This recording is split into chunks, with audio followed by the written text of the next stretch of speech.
Chers amis, bonsoir. Nous sommes très contents de nous retrouver pour cette nouvelle séance de Kaléidoscope, la quatrième en fait. Ce soir, le sujet dont nous allons parler est un sujet grave, un sujet sérieux, puisque nous allons parler des questions sociales en Israël, qui étaient déjà très difficiles avant l'arrivée du corona, et évidemment la crise du corona n'a fait que rajouter à la difficulté, à la détresse. Et donc l'association des anciens Zéhi d'Israël, en partenariat comme chaque semaine avec le groupe local Israël Ronarad et les Zéhi de France, vous propose ce soir d'écouter nos intervenants et nos amis nous parler donc de la solidarité en action.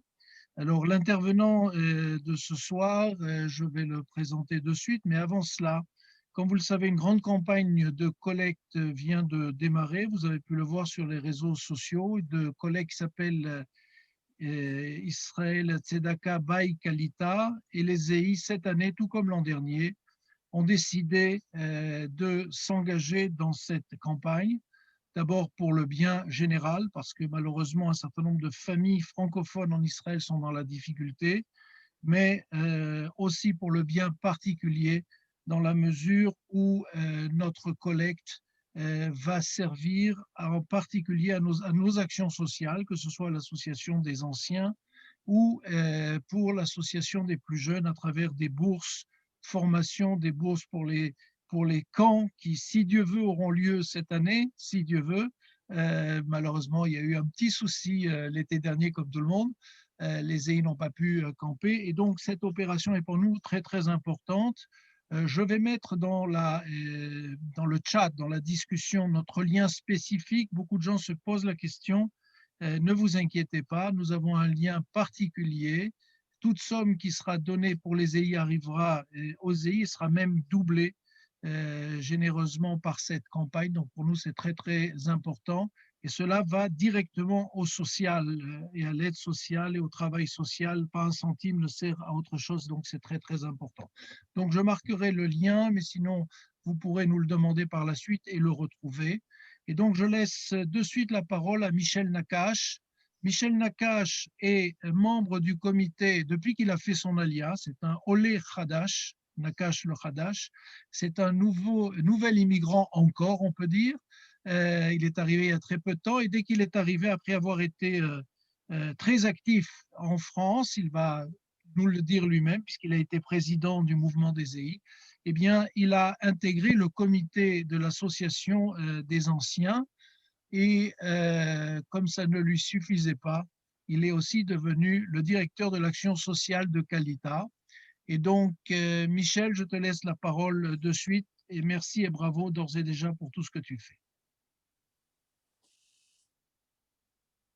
Merci Jean-Charles. Bonsoir à tous, à toutes et à tous, comme on dit maintenant. Oui, quelques mots sur mon parcours EI. Je suis aux EI depuis l'âge de 8 ans, voilà. Les louveteaux, les éclés, les camps de formation, les directeurs de camps et les conseils d'administration. Voilà, j'ai déjà quelques années, comme on dit, au kilomètre et au compteur. Donc, mon dernier poste aux EI, c'était président au niveau national, c'est-à-dire responsable pendant plusieurs années de la gestion de la direction du mouvement et de la direction du conseil d'administration surtout. Voilà, et donc j'ai quitté cette fonction il y a quelques années et voilà, je suis resté comme tout le monde toujours très EI dans tout ce que je fais et c'est pour ça qu'aujourd'hui je suis aussi membre du comité et également dans l'action sociale parce que je considère que un EI, ça doit s'intéresser à tout le monde, ça doit s'intéresser à tous ceux qui sont en difficulté. En particulier, bien sûr, il y a l'éducation, mais il y a aussi le social. Donc moi, mon terrain de jeu, c'est le social. Voilà. Et donc, depuis que je suis en Israël, j'ai fait plusieurs actions chez Kalita, mais je dirige en particulier l'action sociale depuis plusieurs mois. Voilà. Donc, je je vous remercie tous d'être présents. On va parler ce soir effectivement de solidarité, de l'action sociale. Et je voudrais tout de suite dire qu'on ne va pas parler de façon très, très large de l'action sociale parce que c'est un sujet très vaste. On va parler en particulier de ce qui s'est passé en 2020, d'une opération vers les Olim francophones, les Olim Hadashim, en très grande difficulté et d'un programme qui a été lancé pour soutenir toutes ces familles en difficulté. Mais avant d'aborder le sujet, je pense qu'il est important pour tous de resituer un petit peu ce sujet de la pauvreté, de la précarité dans le contexte israélien, dans le contexte de la société israélienne. Et c'est pour ça que j'ai demandé, et elle l'a accepté avec beaucoup de gentillesse, et comme toujours, avec vraiment le sourire et la disponibilité. J'ai demandé à Yael Ifra, que vous connaissez tous, je pense en partie. Alors, je ne vais pas écorcher son titre, je vais dire qu'elle est conseillère parlementaire à la Knesset, spécialiste des questions économiques et de consommation, et elle est chroniqueuse à Radio Cannes. Et elle va nous resituer un petit peu ce contexte de la pauvreté pendant quelques minutes, au travers, je pense, des rapports sociaux qui sont publiés chaque année et qui donnent en général une tendance de cette situation d'Israël. Alors, Yael, si tu veux bien prendre la parole quelques minutes, je dirais aussi que pour la suite du programme, je vous propose de suivre un film. C'est un film qui a été tourné par Kalita et qui montre un certain nombre de témoignages de la situation des Olim francophones, bien sûr, qui a été concerné un petit peu par cette opération de 2020. Et ensuite, je prendrai la parole pour analyser un petit peu la situation. Et je terminerai ce préambule en disant que notre objectif n'est pas, bien entendu, la situation est sérieuse, mais notre objectif n'est pas de la dramatiser et de l'élargir ou de la généraliser à toute la société, enfin tous les Olim francophones en Israël. C'est vraiment, là on va parler de plusieurs centaines de familles, d'un millier de familles, voire un peu plus. Et donc, ça représente, bien sûr, sur les 10 ou 15 dernières années, 10-15% de ces Olim Hadashim qui sont arrivés et qui sont concernés directement par la soirée de ce soir. Donc, ça reste heureusement relatif par rapport à tous ceux qui sont morts en Israël ces dernières années. Voilà, Yael, si tu veux bien commencer à te présenter, nous dire quelques mots. Bonsoir. Alors, moi, je suis très contente de participer à ce Zoom. Je suis programmée pour fin avril, je crois, sur mon sujet de prédilection sur les monopoles. Mais en fait, Michel et moi, on se connaissait un petit peu de Paris, puisque en fait, j'avais un restaurant. Et un soir, Michel est venu dîner au restaurant. Je ne le connaissais pas. Et en fait, on s'est retrouvés évidemment à parler des EI jusqu'à très tard, puisqu'à l'époque, moi, je suis une EI. Mes filles étaient également dans un groupe parisien. Et voilà, on s'est retrouvés ici. C'était assez amusant.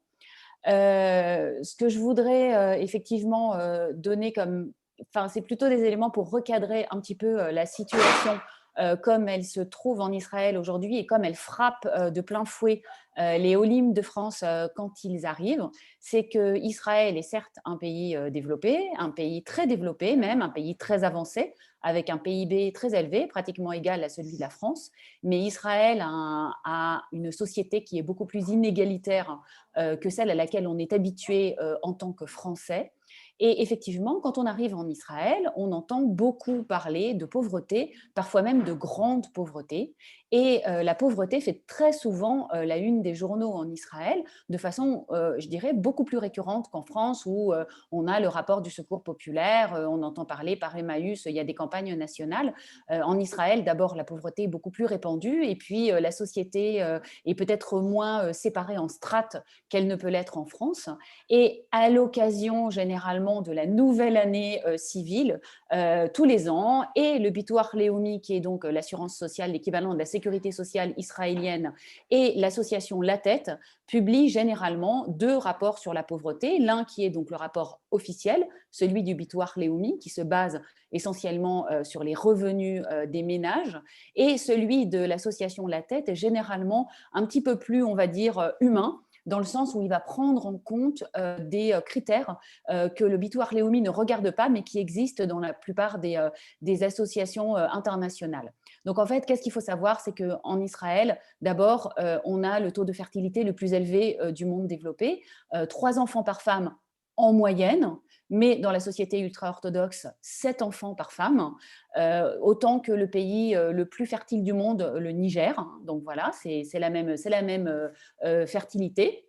Et puis, on a aussi la société arabe où, certes, le nombre d'enfants par femme est en train de baisser, mais il reste très élevé, un petit peu au-dessus de 4. Ce sont donc des familles très nombreuses et dans ces familles, en particulier dans les familles ultra-orthodoxes, il y a également un modèle de vie qui a été mis en place dans les années 50-60, qui n'a en fait jamais vraiment existé dans la société juive, mais qui est devenu leur modèle, où un seul des deux parents travaille.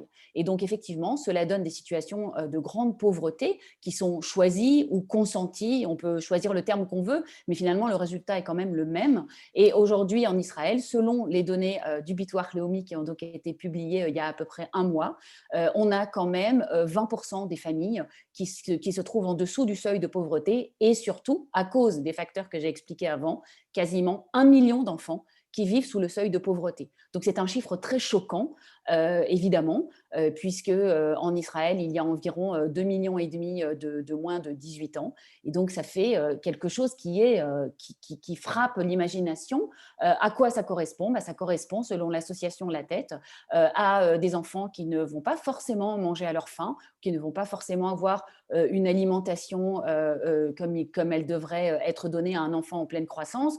L'association La Tête estime qu'il y a pratiquement 700 000 familles qui sont en insécurité alimentaire, parce que voilà, c'est un des critères que eux comptent, pas seulement les revenus, mais est-ce qu'on renonce à des repas? Est-ce qu'on renonce à une alimentation équilibrée parce qu'on n'a pas assez d'argent? On a également en Israël 1,5 million de personnes qui dépendent des allocations de l'État et qui, sans ces allocations, seraient dans la très grande pauvreté. Et évidemment, je ne veux pas m'étendre beaucoup plus que ça, mais pour terminer, il faut quand même dire qu'on vient de vivre une année exceptionnelle. Et cette année, elle a été caractérisée par 2 phénomènes extrêmement opposés qui ont donné des résultats assez surprenants.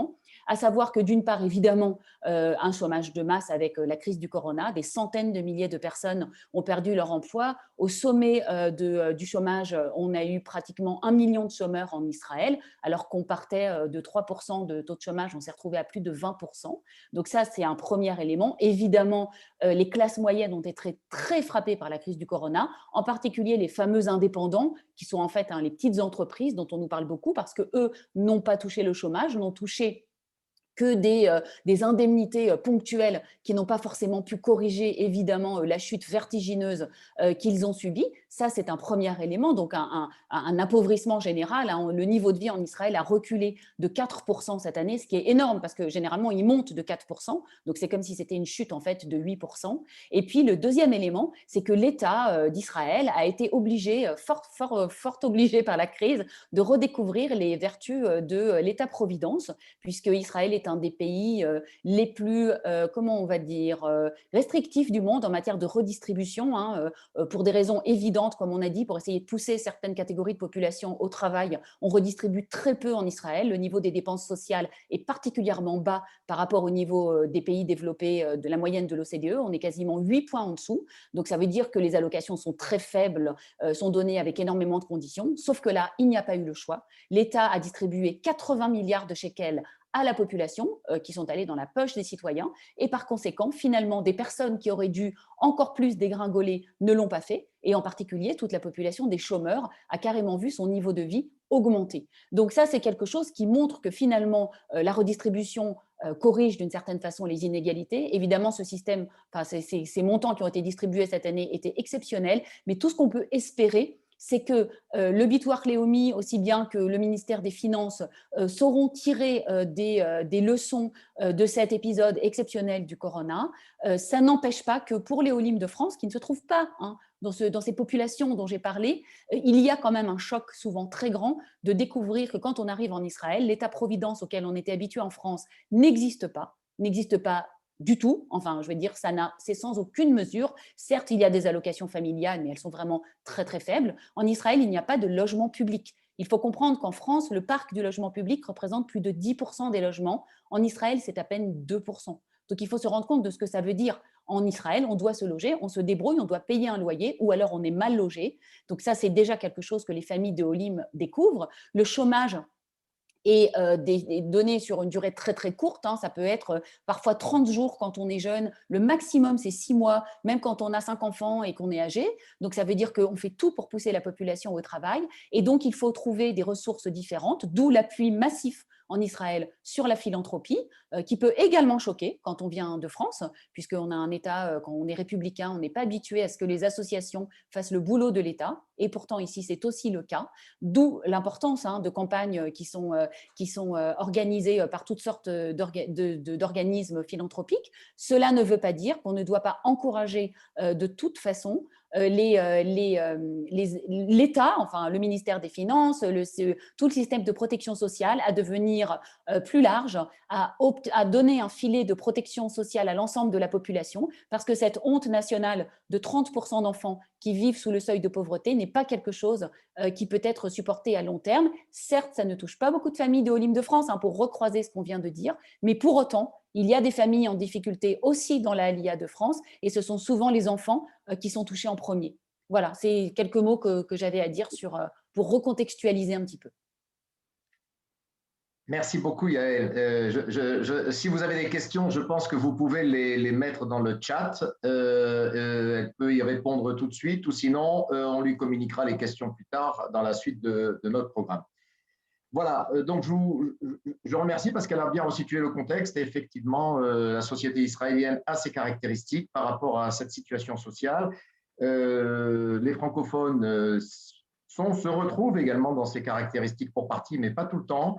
Donc moi, je pense qu'en regardant le petit film, on va peut-être comprendre un tout petit peu mieux un certain nombre de choses, à savoir quelles sont ces familles qui sont concernées par ces besoins sociaux, qu'est-ce qu'elles nous disent, puisque nous avons des témoignages de familles. Et puis, nous avons des témoignages aussi d'associations qui vont parler aussi de la manière dont s'est passée cette opération de soutien alimentaire qui a été menée avec un certain nombre de partenaires. Et on aura aussi quelques témoignages illustrant tout ça.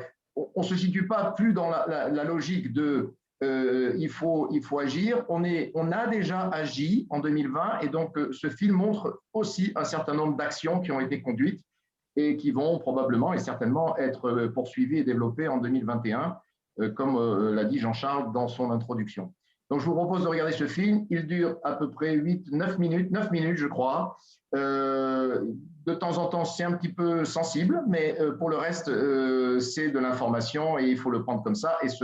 Et je pense que je l'illustrerai plus derrière la réalité, enfin les éléments plus chiffrés, les éléments plus caractéristiques de la communauté francophone, tels que moi je les ai aussi perçus. Voilà, donc Jean-Charles, voilà, merci beaucoup.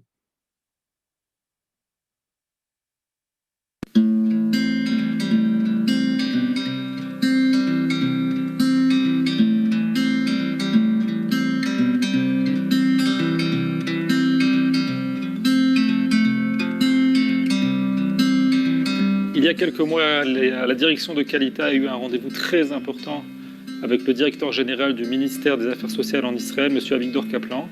Et nous avons découvert durant cette réunion qu'en fait, sur les 40 000 Olim de France qui sont arrivés en Israël ces 10 dernières années, plus de 10% sont déjà inscrits aux services sociaux en Israël. Il n'y a pas vraiment un profil particulier de famille qui doivent être aidées. Ça peut être des familles qui ont travaillé et qui sont touchées par des situations de chômage, handicap, difficultés financières. Et donc, finalement, il y a une dégradation de la situation qui les amène à venir pour essayer de voir comment s'améliorer. Nous avons beaucoup plus de demandes avec le coronavirus, évidemment, à cause du chômage, à cause des gens qui ne travaillent plus, à cause des familles nombreuses qui ne s'en sortent pas. Je suis maman de 6 enfants. Je sors d'une grande maladie. J'avais un cancer, donc j'en sors il y a quelques mois. Donc, pas pu travailler, pas pu rien faire, mis à part suivre mes traitements, etc., etc. Donc, élever 6 enfants avec rien entre les mains, c'est pas simple. J'ai perdu mon mari au mois de mars, brutalement. Mais il n'y avait rien, c'est passé très, très, très brutalement. On a 10 enfants au Hachem ensemble. Là, j'ai fait une formation parce que je me suis dit qu'il fallait que j'assume pour 2. Ma situation est comme toutes les situations des mères seules. J'ai 6 enfants et je travaille tous les jours pour essayer de remplir le frigidaire. Quand on a un salaire minimum de 29 shekels de l'heure, même en travaillant 10 heures par jour, on n'arrive pas à 4000 shekels le mois. À l'heure actuelle, depuis le corona, c'est une catastrophe, étant donné que malheureusement, nous avons perdu, mon mari et moi, notre travail. Actuellement, c'est très difficile de pouvoir même s'alimenter. Je suis maman de 5 enfants et mon ex-mari nous a quittés en fait. Il est reparti, donc je suis restée seule avec mes enfants en Israël. Donc tant bien que mal, j'ai tenu la barque.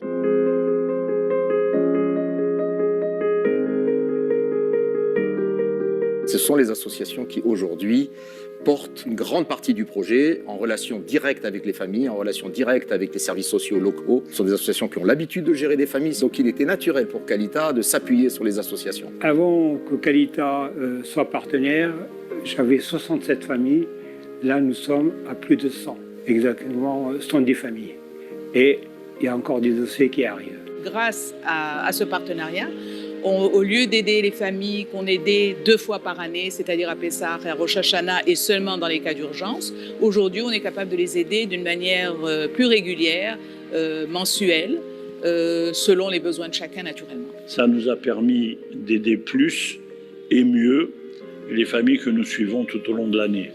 Et le fait d'injecter dans leur budget tous les 3 mois une certaine somme, ça amène une bouffée d'air qui était inattendue. On connaît les familles, on s'aperçoit qu'il y a des besoins qu'on n'avait pas saisis un peu plus tôt. Et donc c'est pour ça que justement avec Qualita, on a trouvé vraiment un partenaire extraordinaire pour pouvoir amener l'aide aux familles avec lesquelles on est en contact au jour le jour. La première opération que nous avons faite, c'est une opération de tzedaka avec Qualita.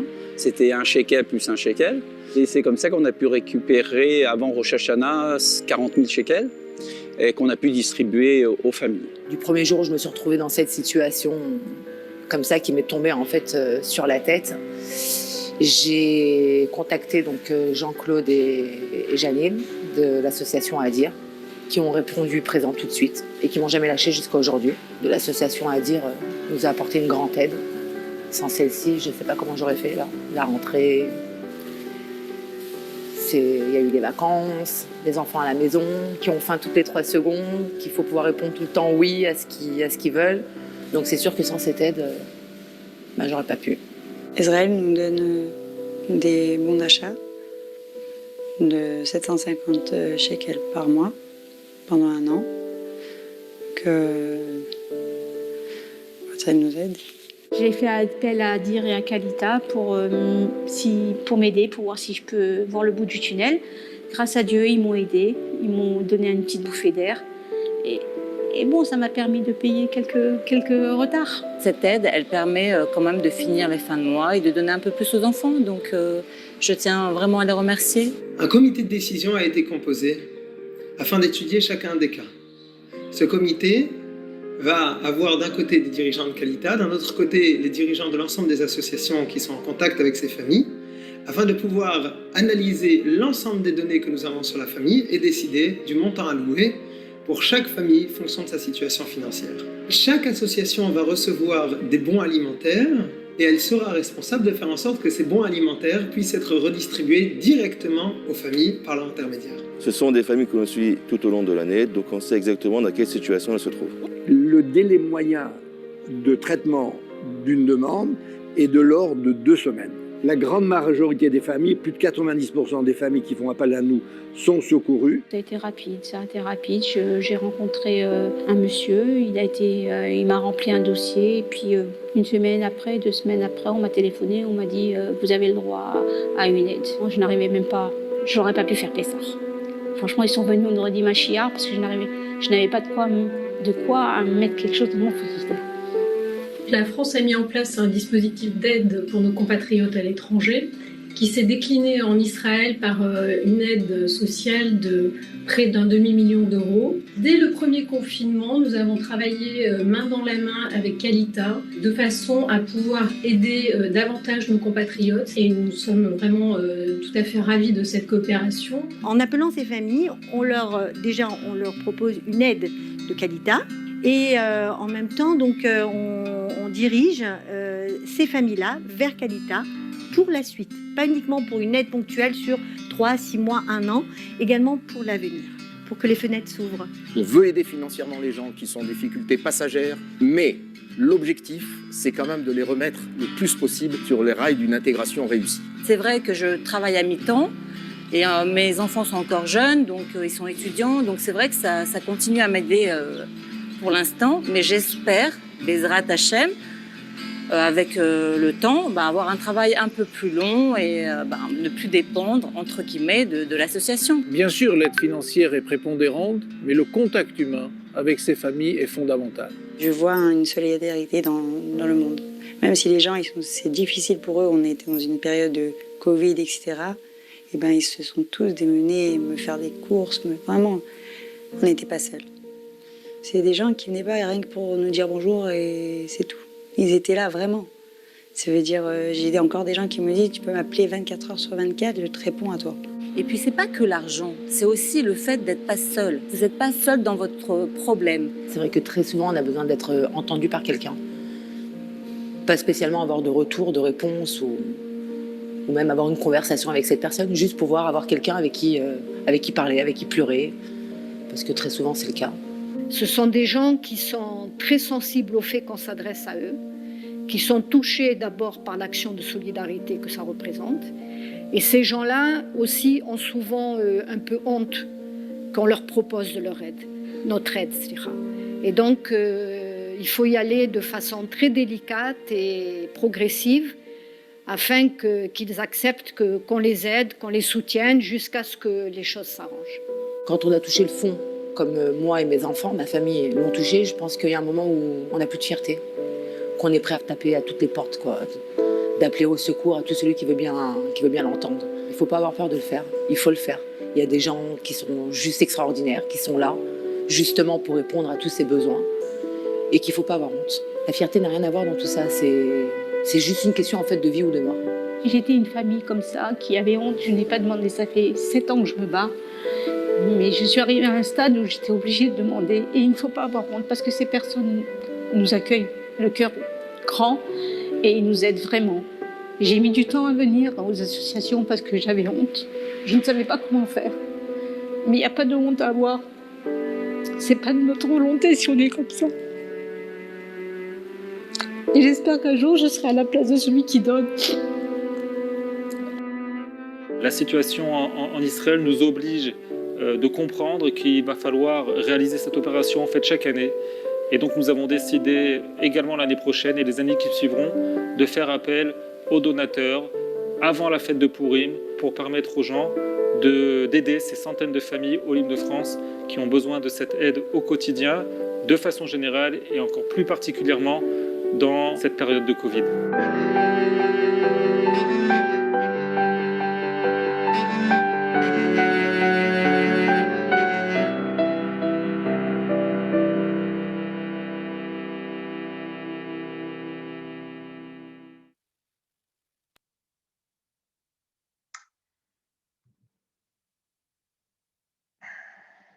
J'ai envie de rester une dizaine de secondes comme ça pour que chacun d'entre nous, je dirais, non pas réagisse intérieurement parce que c'est quand on entend des témoignages de ce type-là, on se dit vraiment, voilà, ce qu'on fait tous les jours, ce que les associations font tous les jours, ce que les bénévoles font tous les jours sur le terrain, c'est utile lorsque effectivement on arrive à un certain nombre de résultats. Voilà, donc moi je voudrais reprendre maintenant le sujet sous un autre angle. Vous l'avez compris, c'était une opération unitaire, c'était une opération qui répondait à un besoin d'urgence. Beaucoup d'associations, beaucoup d'organisations se sont unifiées pour cette opération. Ça a été dit aussi, l'objectif n'est pas de donner que de l'aide alimentaire, c'est d'essayer d'apporter à tous, à toutes, je dirais, tout ce qu'on peut apporter, c'est-à-dire ceux qui peuvent apporter de l'emploi, ceux qui peuvent apporter du soutien psychologique, ceux qui peuvent apporter de l'assistance pour le soutien scolaire. Dans tous les domaines, toutes les associations convergent pour essayer d'aider ces familles qui ont à peu près toutes ces difficultés-là. Donc, les soutiens financiers, c'est très, très bien, mais tout le reste, c'est aussi important. En particulier, quand on parle des communautés francophones, des Olim francophones, on va dire, parmi les choses qui sont les plus difficiles pour eux, c'est bien sûr l'hébreu, on l'a dit. La majorité arrive avec une formation qui est parfois insuffisante pour une intégration. Bien sûr, il y a des droits auxquels toute personne en difficulté en Israël auquel peut accéder, mais bien sûr, les francophones, c'est un peu plus dur pour eux, etc. Donc, je vais revenir maintenant sous une forme un peu plus classique à des analyses de qui sont ces familles, qu'est-ce qu'on peut vraiment retirer aujourd'hui des demandes qui ont été faites, quels sont les profils. Je passe à un sujet maintenant un tout petit peu plus statistique pour qu'on tire des enseignements tous ensemble de cette première opération qui va se poursuivre. Donc, je vais vous présenter un certain nombre de supports. Je pense que ça structurera un petit peu plus, un petit peu mieux mes propos. Donc, Jean-Charles, si tu peux avancer au fur et à mesure. Voilà. Donc, je rappelle quand même que le projet que nous avons conduit, c'est un projet qui vise essentiellement les Olim francophones. L'idée, c'est bien sûr de surmonter une situation de précarité, c'est de répondre de précarité liée à un parcours lors de l'intégration. Alors, ce qu'on entend par parcours lors de l'intégration, c'est bien sûr une perte d'emploi, c'est bien sûr un accident du travail, c'est bien sûr une rupture, c'est d'autres éléments qui sont imprévisibles lorsqu'on arrive et que voilà, on ne s'attend pas à rencontrer un événement de ce type-là. Donc, nous, on tombe rapidement dans la précarité, dans toute la spirale après qui conduit à la pauvreté. Donc, l'objectif pour nous au départ, c'était de répondre à cette situation d'urgence. La première nécessité que nous avons identifiée, c'est une nécessité d'aide alimentaire. Donc, on a très rapidement vu que 1000 familles nous faisaient la demande. 1000 familles, ça représente, elle l'a dit tout à l'heure, c'est à peu près 5000 personnes qui sont directement concernées par ces 1000 familles. Et nous avons reçu à ce jour plus de 1200 demandes. Et comme l'a dit une des personnes qui a parlé dans le petit film, il y a eu beaucoup de familles ont hésité à demander de l'aide parce qu'elles n'ont bien sûr pas l'habitude. Pour certaines, c'est un acte honteux. Et donc, on sait qu'il y a maintenant beaucoup plus de familles que ça. Bien entendu, on le sait que le Covid a accentué ça, on l'a déjà dit, mais c'est quand même une réalité et on va le voir un peu plus loin. Et l'idée pour nous, c'est bien d'essayer de faciliter cette réinsertion sociale, professionnelle, le soutien psychologique. Donc, nous avons distribué 6 millions de shekels en 2020, avec en moyenne 530 shekels par mois, et avec les associations, comme ça a été expliqué dans le film. Alors, tout de suite, je vous propose un référentiel économique. Ce sont les moyennes que nous avons tirées, les éléments de référence basés sur ces 1000 familles. Donc, nous avons constaté que les revenus moyens d'une famille qui est dans la situation de demande d'aide se situe entre 6 000 et 6 500 shekels pour une famille de 5 personnes, on va dire en moyenne, adultes et enfants. Je rappelle que ça a peut-être été dit par Yael, que la moyenne du revenu économique en Israël est de l'ordre de 13 000 shekels, je crois. Et donc là, on est face à des familles qui sont à 50% en dessous du revenu économique moyen en Israël. Ensuite, ce qui est important, c'est que on a regardé le niveau des charges, et donc ce qu'on appelait les charges, c'est-à-dire les charges basiques, l'arnona, l'eau, l'électricité, le gaz, les soins médicaux. Et là, on a trouvé une moyenne environ un peu moins de 2000 shekels.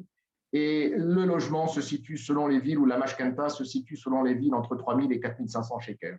Donc, vous avez tout de suite fait le calcul. Lorsqu'on a un revenu moyen de ce niveau-là et les charges, et il reste plus grand-chose, bien entendu, pour tout le reste, c'est-à-dire pour bien sûr l'habillement, pour l'alimentaire, pour peut-être tout ce qui peut concerner en partie l'éducation non informelle, enfin tout ce qui tout ce qui sont, tous les autres charges qu'une famille peut avoir besoin, peut rencontrer. Autre paramètre très important, on a rencontré des familles en surendettement, mais de façon très importante, plus de 70%. Bien entendu, elles sont surendettées parce qu'elles ont fait beaucoup de prêts à la consommation.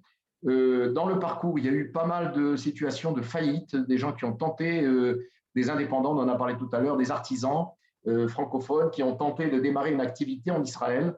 Et très, très vite, bien entendu, ça n'a pas marché parce que les codes du travail sont parfois aussi particuliers. Les mariages, des frais de mariage très, très importants, des frais de divorce de notre côté aussi très importants, les pensions qui ne sont pas payées, les soins médicaux et bien sûr les charges de handicap non couvertes parce que, bien sûr, le Bitoire Léomi couvre de façon forfaitaire un handicap, mais à côté de ça, il y a beaucoup de charges indirectes qui sont liées, qui sont supportées par les familles.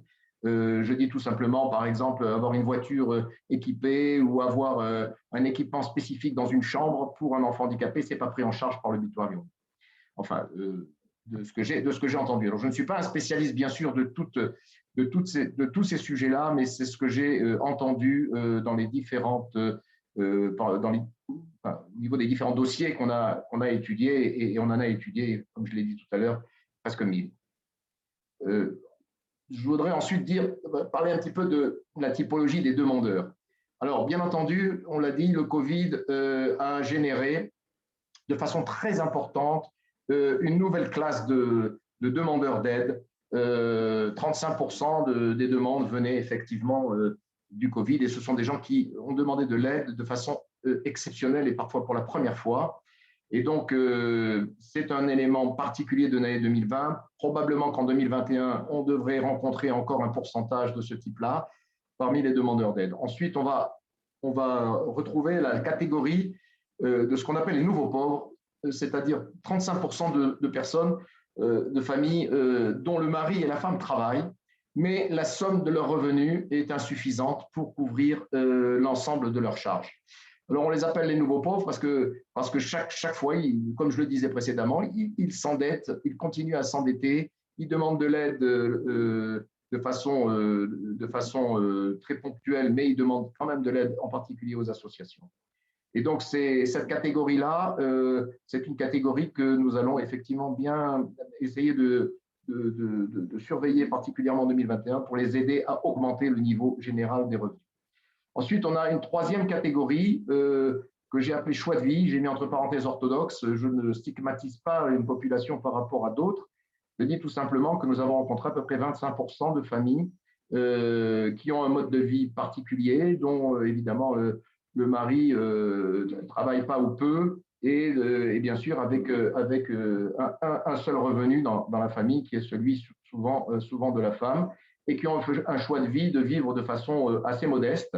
Et donc, ces familles-là sont en dessous même des 6 500 shekels par mois que j'évoquais tout à l'heure en matière de revenus. Et ce sont des familles qui demandent en général beaucoup d'aide un peu partout.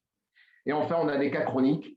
Et là, je parle bien des francophones. Hein, et dans le monde francophone, nous avons effectivement maintenant une nouvelle génération aussi d'orthodoxes qui sont entrés dans un modèle très peu connu en France, mais qui est devenu maintenant un modèle qui se répand un petit peu plus en Israël. Et enfin, on a des cas chroniques, ce que j'appelle les cas chroniques. Je n'ai pas trouvé d'autres termes, mais ce sont vraiment des gens qui ont une inadaptabilité générale, on va dire, à l'intégration, au travail, des problèmes psychologiques très importants, et donc qui sont soutenus quasiment à 80 ou 90% par les associations, par les aides. Grâce à Dieu, ça ne représente qu'un pourcentage très faible de notre population francophone. Alors ensuite, peut-être qu'on peut regarder par type de famille, par catégorie, quelles sont ces 1000 familles, comment elles sont aujourd'hui organisées, enfin, qui sont-elles? Donc, 25%, ce sont des familles qui ont moins de 4 enfants, 28% supérieurs à 4 enfants. On a un cas que je voudrais un petit peu plus souligner dans ce graphe, qui sont les familles monoparentales. 24% des familles qui se sont tournées vers nous, tournées vers ce programme, sont des familles, ce sont essentiellement des femmes qui sont en situation de séparation ou de divorce avec enfants. et qui se retrouvent, comme on l'a vu aussi dans le film, dans une situation particulièrement difficile et dont les aides sont relativement faibles comparativement à d'autres catégories, et en particulier lorsque les pensions ne sont pas versées, et on en a rencontré énormément. Bien sûr, des familles avec handicap, 10%, c'est beaucoup. On a eu beaucoup de demandes venant de ces familles-là. Et de façon plus relative, les retraités, les jeunes couples et les soldats et les célibataires qui ont quand même fait des demandes compte tenu du contexte du Covid. Donc, très rapidement, ce graphe montre que, grosso modo, pour un adulte, il y a à peu près 2 ans, 64% sont des enfants sur 5000 personnes, à peu près 3000 sont des enfants qui sont concernés par les demandes de ces familles, et le reste, ce sont bien sûr des adultes. Alors, un élément intéressant j'ai voulu observer, c'était depuis quand ces familles-là sont arrivées en Israël. Alors, c'est un échantillon qui porte à peu près sur 800 familles, parce qu'il a été fait il y a quelque temps. Mais grosso modo, on peut dire que presque 50% des familles qui ont demandé de l'aide sont en Israël depuis moins de 5 ans. Et quand on additionne celles qui sont là depuis moins de 10 ans, ça représente à peu près 70%. C'est un indicateur qu'on avait estimé. Moi, personnellement, je le voyais un petit peu en dessous. Mais bon, ça montre bien quand même les difficultés d'intégration, et c'est pour ça que nous avons fait ce programme. Maintenant, d'autres questions se posent également sur les graphes qui sont en bleu, c'est-à-dire à peu près 30% des familles qui sont là depuis, on va dire, plus de 10 ans, voire jusqu'à 15 ou 20 ans, et qui continuent à rencontrer des difficultés. Alors, une des explications qu'on nous a données, ce sont des familles souvent qui sont de 2e génération de Olim Hadashim et qui n'ont pas réussi à s'intégrer, et donc qui ont, dans une certaine mesure, pérennisé, entre guillemets, ou perpétué malheureusement les difficultés, et ils ont accumulé sur deux générations. Je ne sais pas s'il y a d'autres explications, mais peut-être si vous avez, vous, des remarques sur ce point-là. Nous, on se pose des questions sur ces 30% qui sont là depuis longtemps et qui n'ont pas réussi cette intégration. Alors, si on regarde les villes, dans quelles villes on a rencontré le plus de demandes? Alors, j'ai mis en rouge les 3 villes principales sur lesquelles nous avons travaillé avec des associations. Bien entendu, on a une forte demande, plus de 300 familles sur Jérusalem. On rencontre à peu près, en moyenne, un peu moins de 150 familles sur Ashkelon et Netanya. Donc là, on sait qu'il y a des foyers très importants de familles en grande difficulté. Et puis, sur les deux autres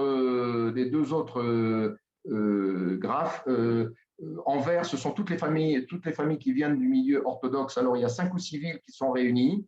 Ça représente à peu près 135 familles sur les 900 familles qu'on a aidées et qui ont demandé une aide. Et tout le reste, ce sont des familles qui sont du Merkaz, de toutes les villes du pays, à peu près 20 à 25 villes.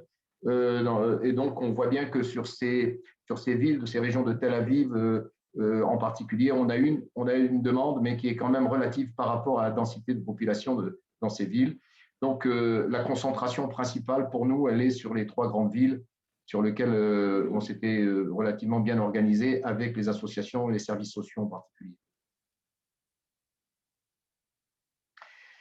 Alors, autre élément qui est à analyser peut-être un peu plus en profondeur, parce que c'est une statistique qui ne reflète pas, de mon point de vue, vraiment la réalité.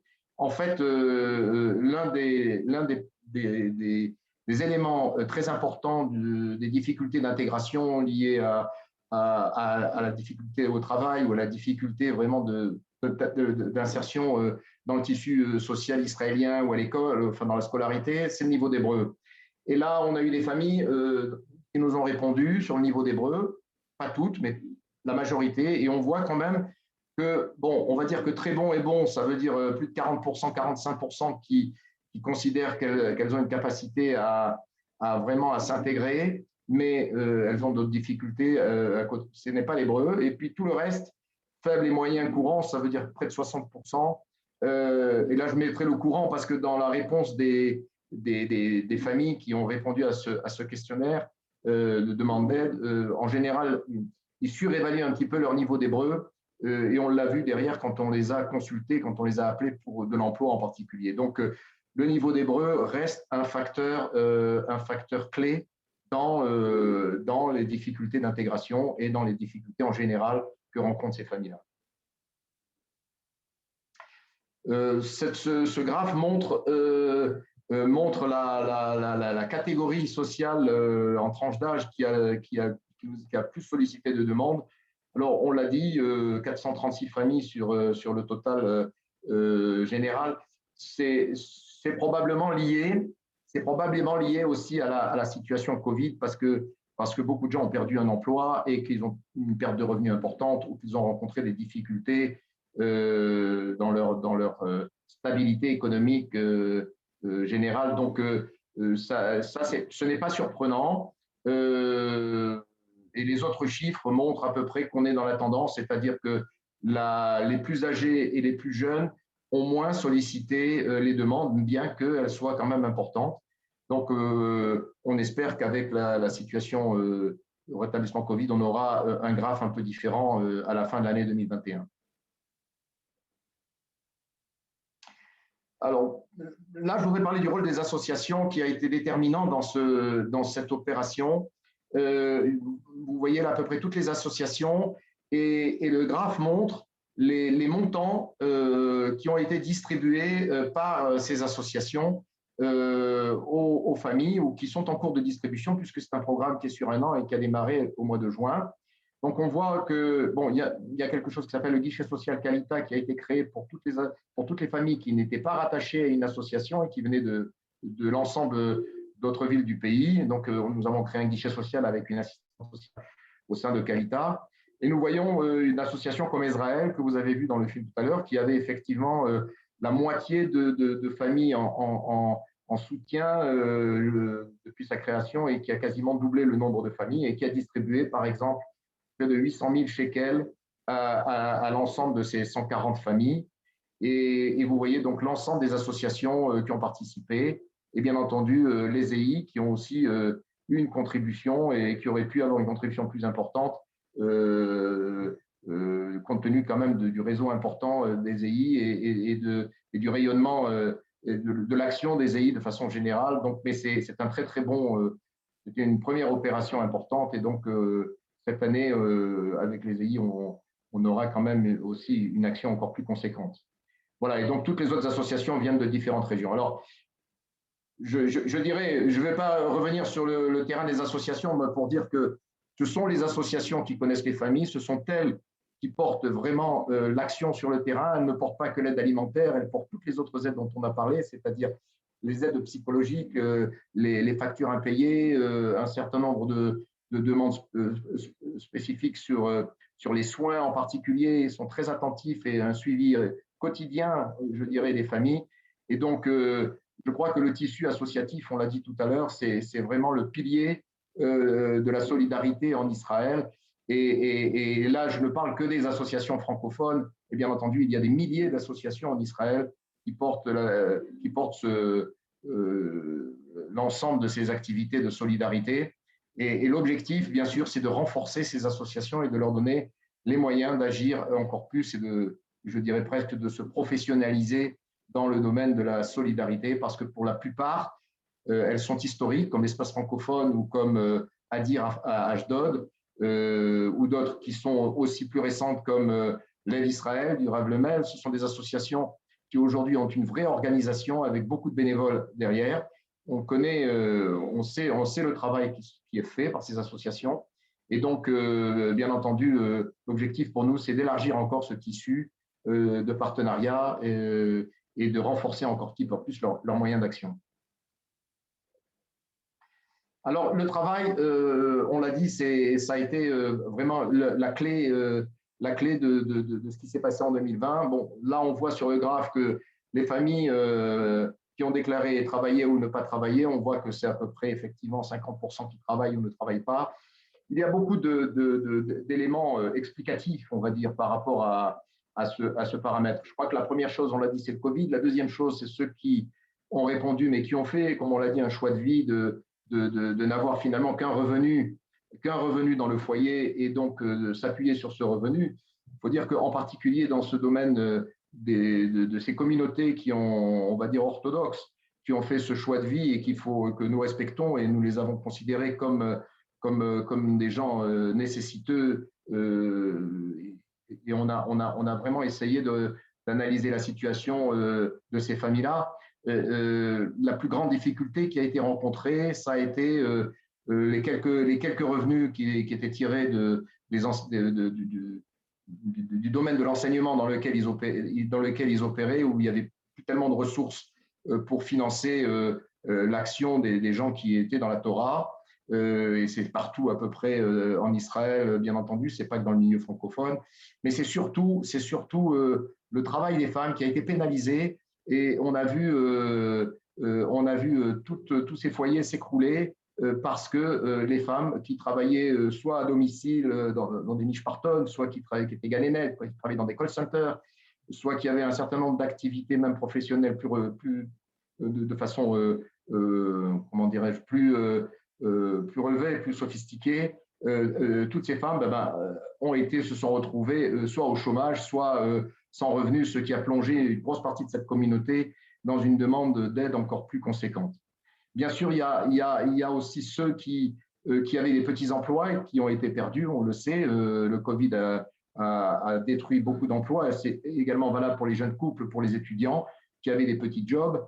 Et bien entendu, il y a tout ce terrain de la formation qui est insuffisante pour le milieu des Olim francophones lorsqu'ils arrivent en Israël, je le disais tout à l'heure, et qui ont, bien sûr, qui se retrouvent avec des activités très peu rémunératrices. Et donc, c'est sur ce terrain-là aussi de la formation qu'il faudra agir. Alors, un cas particulier d'un partenariat qui a eu lieu, qui a été structuré, qui a fonctionné avec les consulats de France.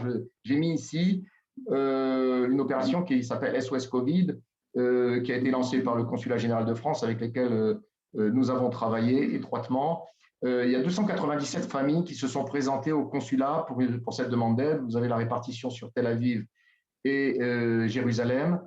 Dans ces 297 familles, nous, dans le cadre du programme, on en a apporté 175, qui est déjà un nombre important. Ce qui s'est passé, c'est que le consulat a donné une aide en moyenne de 2000 shekels, one shot, puis après ils ont élargi le programme en le répétant, et nous avons mis 4000 shekels par famille, c'est-à-dire qu'en moyenne, une famille recevait 6000 shekels, 500 shekels par mois, 2000 du consulat et 4000 issus de notre programme. C'est un partenariat qui s'est très, très bien déroulé et qui sera renouvelé, bien entendu, parce que le consulat envisage, de ce que nous avons entendu récemment, de mettre près d'1 million de shekels désormais sur l'aide aux francophones en Israël, et nous nous associons à cette opération à peu près avec probablement le même montant qui sera mis sur des dossiers, bien entendu, que nous allons étudier ensemble avec les deux consulats. Alors, un des derniers points que je voulais souligner, c'est le rapport que les francophones ont avec les services sociaux et avec la Revacha. Sur les 1000 familles, et dans la demande, nous avions une question: est-ce que vous êtes inscrit au service de Revacha? Près de 600 n'ont pas répondu à cette question. Et sur les 400 qui ont répondu, 270 ont dit non, nous ne sommes pas inscrits, et 134 ont signalé qu'elles étaient inscrites à la Revacha. Pourquoi cette question est importante et pourquoi nous l'avons posée? C'est parce qu'on considère que probablement nous devons avoir une action commune avec les services sociaux pour essayer d'apporter autre chose qu'une aide alimentaire. On sait bien que les services sociaux ne donnent pas beaucoup d'aide financière, mais qu'elles apportent des aides complémentaires sur différentes situations administratives, d'aide aux droits, des réductions de Arnona, un certain nombre d'aides que les services sociaux peuvent apporter, que bien entendu auquel le programme ne répondait pas. Donc notre objectif était bien sûr de dire aux familles, si vous avez besoin d'aide, essayez de vous adresser aux services sociaux. Bien, 134 familles sur 1000 familles, ça fait moins de 15%. C'est probablement pas vraiment significatif, on va dire, bien qu'on nous dise qu'il y a quelques années, la situation était pire. Alors, pourquoi les francophones en particulier ne se tournent pas vers les services sociaux? C'est tout simplement parce qu'il D'abord, on n'a pas l'habitude, les francophones n'ont pas l'habitude d'aller dans cette direction-là pour demander de l'aide. Ils préfèrent se rapprocher de leur famille, des communautés. Et donc, les services sociaux, c'est quelque chose qui est peut-être un peu moins répandu en France et en tout cas en Israël. C'est pas forcément ce que les francophones recherchent dans le cadre du dialogue et dans le cadre des échanges. Bien entendu, beaucoup de familles ont une crainte particulière vis-à-vis des services sociaux parce que dès qu'on est en situation, par exemple, de séparation, voire de divorce déjà prononcé, il y a la situation des enfants qui pose problème, liée bien sûr à l'emploi, liée aux conditions de vie. Et donc, les services de Revacha en particulier, je dirais aussi que les services de Revacha ont un formalisme très, très important et très lourd pour certaines familles. Et donc, c'est vrai que, grosso modo, les francophones ne se tournent pas naturellement vers les services sociaux. Et donc, nous, on essaye quand même de leur expliquer qu'il y aurait quand même avantage, dans une certaine mesure, à travailler, à se rapprocher pour certaines situations. Donc là, on a un enjeu de partenariat avec les services sociaux. Il faut savoir que les services sociaux ont décidé, sur la mairie de Jérusalem et la mairie de Netanya, d'augmenter considérablement les moyens financiers, les moyens d'organisation, voire des subventions qui vont nous être allouées dans le cadre de ce programme pour aider les familles. Donc, le travail, il est en commun pour essayer d'obtenir des services de Revacha, plus d'écoute, plus de disponibilité, plus de partage et de compréhension des familles francophones. Donc là, on a aussi un objectif dans le cadre de cette action de solidarité. Un autre point peut-être à préciser sur les familles inscrites à la Revacha, on voit bien qu'à Jérusalem, où on a une organisation particulière de la Revacha, c'est-à-dire la Revacha et la Klita sont intimement, ont une organisation commune qui permet de mieux partager et de mieux répondre aux soucis des familles francophones. On voit que dans d'autres villes, en particulier les villes harédites et toutes les autres villes qui sont mises en bleu, par exemple, là, la situation, elle est moins significative dans les rapports avec les services de Revacha. Je citerai aussi le cas de Netanya, où là, nous avons moins de 20 familles qui se sont présentées à nous en déclarant qu'elles étaient au service de Revacha, mais on sait qu'à la Revacha, à Netanya, il y a 160 dossiers de familles qui sont inscrites. Maintenant, donc, ça signifie probablement que l'aide qui est apportée par les services de Revacha à Netanya n'est pas suffisante et que donc se sont tournés vers nous et les associations pour essayer d'obtenir autre chose. Ça, c'est le cas particulier de Jérusalem. Pourquoi cette information-là? C'est parce qu'effectivement, on voit bien qu'en 2020, plus de 50% des dossiers étaient déposés par des familles du troisième âge. Mais le plus significatif, le plus particulier, c'est probablement 25% des dossiers qui ont été déposés au service de Revacha ont été venus au travers de familles qui avaient soit un handicap, soit des handicapés dans leur cercle de proximité.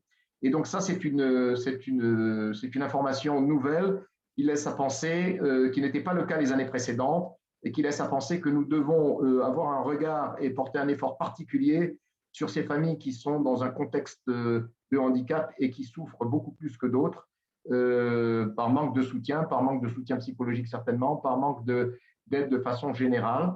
Et pour donner un autre exemple, en 2019, la Revacha de Jérusalem nous signalait que ce chiffre-là n'existait quasiment pas et que c'était à la place, c'était des situations de divorce ou de séparation de gens qui se présentaient dans ce contexte. Donc, on voit bien que les choses bougent aussi, changent un peu et que donc on a de nouveaux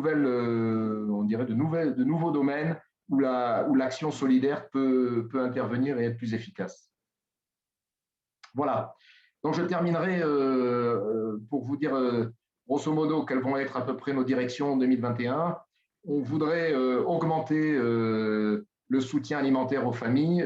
500 shekels par mois, ça paraît important, mais en même temps, pour certaines, ça nous est apparu insuffisant. Donc, on va augmenter cette aide vers une moyenne de 800 shekels par mois. On a 3 programmes sociaux dans le cadre de cette action solidaire qui vont être lancer, enfin qui ont déjà été lancés, mais qui vont porter certainement, on espère qu'ils vont porter leurs fruits en 2021.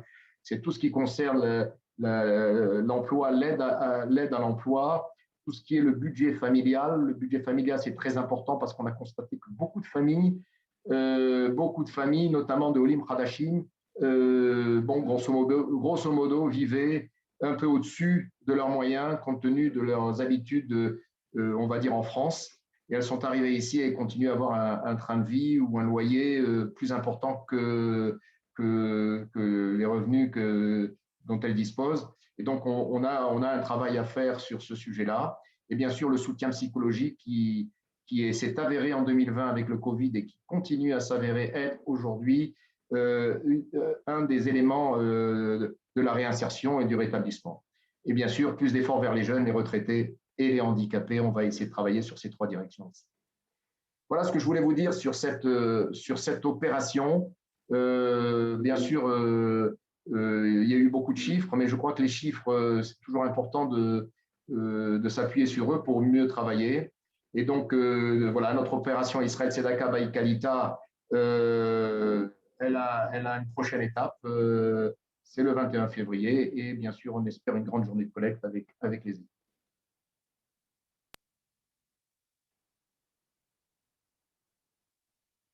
Merci beaucoup, Michel. Alors, j'essaie de voir du côté du chat, de la discussion, s'il y a des points ou des questions. En attendant peut-être que certains se lancent, je tiens à préciser que peut-être 2 éléments. Et très souvent, quand on présente de tels chiffres ou de telles difficultés, les gens nous disent « mais attention, vous êtes en train de tirer sur votre pied, sur votre jambe, parce que annoncer tout cela est peut-être quelque chose qui va dérouter les gens et ils vont cesser de faire leur alia. » Alors, je pense que là-dessus, notre position est très claire. Premièrement, si je prends, évidemment, il y a le contexte Corona qui ne peut qu'augmenter les pourcentages et les difficultés, mais si je prends la réalité de la question sociale en Israël par rapport aux familles de Olim, il faut bien comprendre qu'il s'agit de la minorité par rapport à tous les Olim qui arrivent chaque année. Encore une fois, il y a cette année la difficulté du Corona qui a rajouté, mais il reste des difficultés qui sont par exemple sur le handicap ou les personnes âgées qui restent liées à cela. Personnes âgées, il y a peut-être aussi un phénomène qui est malheureusement pas de notre faute, mais il y a eu une baisse de l'euro, en tout cas par rapport au shekel, ce qui fait que des Olim de France retraités ont vu leurs revenus baisser de manière très très importante et ça a donné beaucoup de détresse et peut-être aussi des difficultés. Donc la première chose qu'il faut dire, c'est cela, c'est-à-dire que dans l'ensemble, la Klita et la Alia se passent dans l'ensemble bien. Il y a les difficultés dont on a parlé, la langue, l'éducation des enfants, parce qu'on cherche toujours l'école qui n'existe pas très souvent en Israël. Mais je crois que, en tout cas pour nous, c'est important. La deuxième chose, c'est que disons que cette opération nous permet de toucher du doigt une difficulté. Et je pense que il ne faut pas cacher la vérité. Il y a des difficultés sociales. Nous nous rappelons tous d'un fameux poster qui était dans les locaux de l'agence juive et qui disait « We don't promise you a rose garden ». Nous ne vous promettons pas un jardin de roses. Il est bon, il est doux, il est agréable de vivre en Israël, mais pour certains, c'est une difficulté.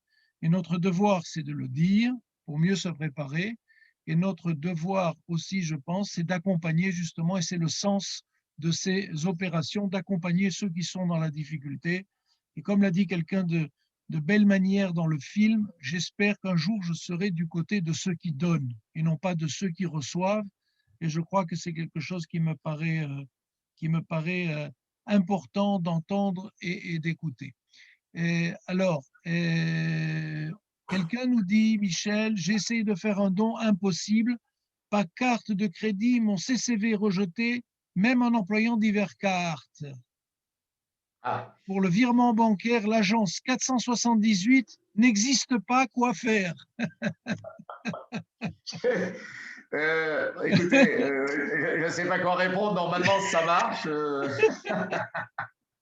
Mais bon, je ne sais pas si c'est par une carte standard ou une carte particulière, mais normalement, aujourd'hui, on va dire que ça marche très bien et il faut faire attention quand même à bien respecter le protocole. Et voilà, moi, je pense que si vous avez une difficulté particulière, je vais vous mettre un numéro de téléphone où que vous pouvez appeler et puis on vous aidera éventuellement à faire un don. Donc, je ne l'ai pas là sous les yeux, mais il est marqué d'ailleurs, Jean-Charles, dans le flyer qui circule. En bas, il y a un numéro de téléphone par 054 et c'est le téléphone. Vous pouvez appeler et quelqu'un vous aidera, bien entendu, à conduire votre don. Merci. Alors, je voudrais donner la parole à David Sultan. David Sultan est co-président de l'association Ameirim qui s'occupe du groupe local Israël Ronarad, qui va être très actif et sur le plan de la collecte, mais sur le plan éducatif. Et donc, je voudrais qu'il nous explique ce que le groupe local a prévu dans le cadre de cette campagne.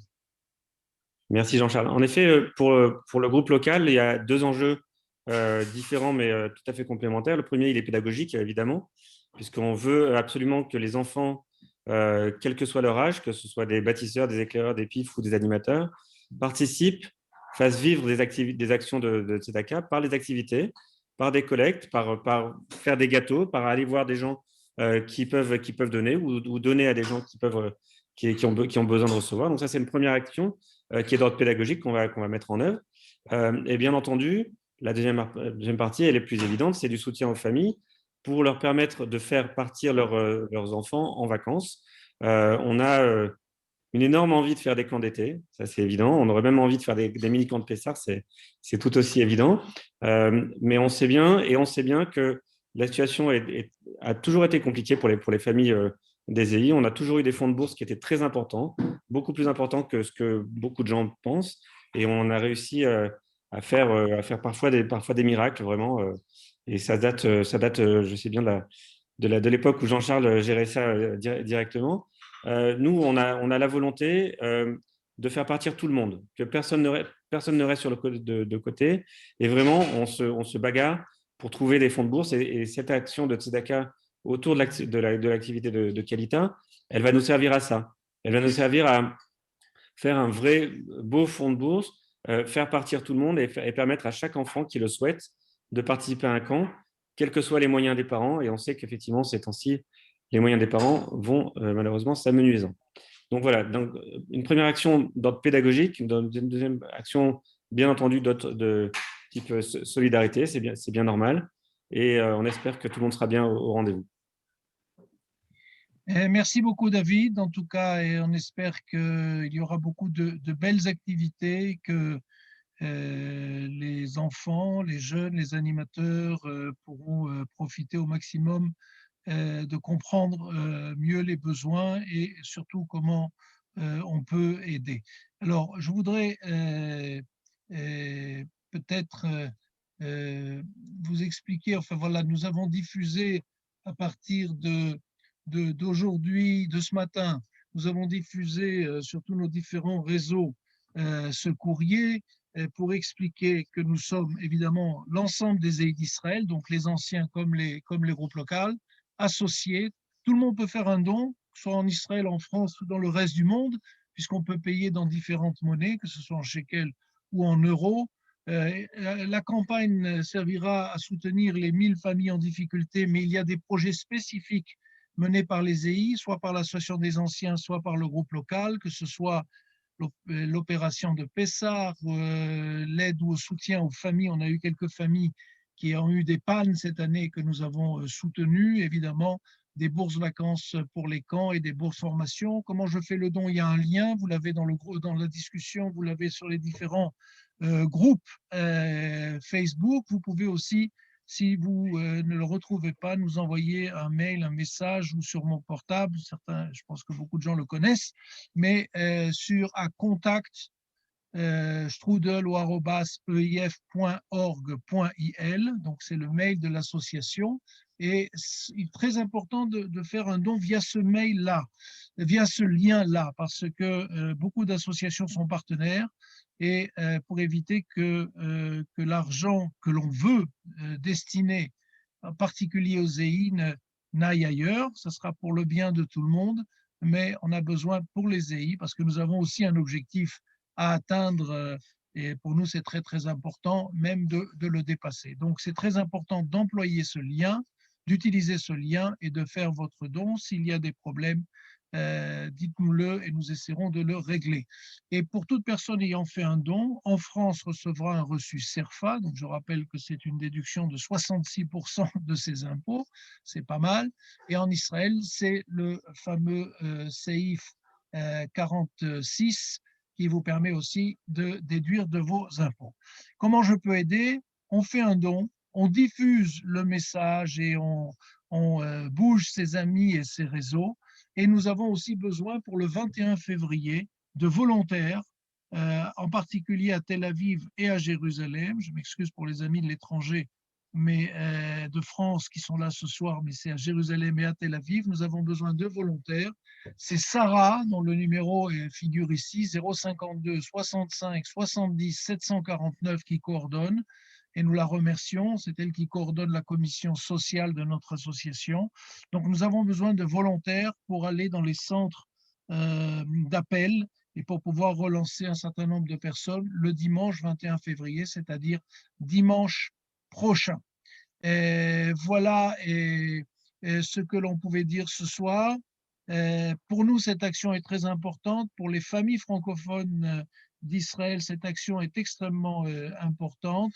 Et je voudrais donner la parole à Michel pour conclure. Et en tout cas, merci d'avoir été présent. Et nous vous donnons rendez-vous le 21 pour la journée de donation. Mais le 21, nous avons aussi une conférence Kaléidoscope. Nous continuons notre programme avec Anne Baer. Et là, on va parler de développement durable. Alors, c'est très important aussi. Michel, je te laisse la parole.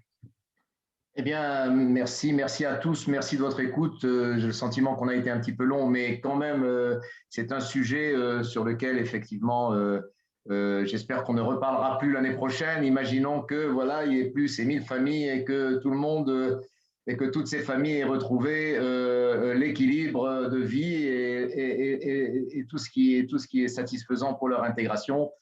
Donc, mon message, c'est les EI ont toujours répondu présent à toutes les opérations. Les EI sont une force très importante dans le monde associatif. Je crois que je n'ai pas besoin de le répéter. La mobilisation des EI, elle est déjà importante depuis le début de l'opération et elle doit le rester. Moi, je parle au nom de mon programme, mais comme EI aussi, je serais heureux que les EI aient cette contribution la plus importante possible. Voilà, bon, merci à tous et puis à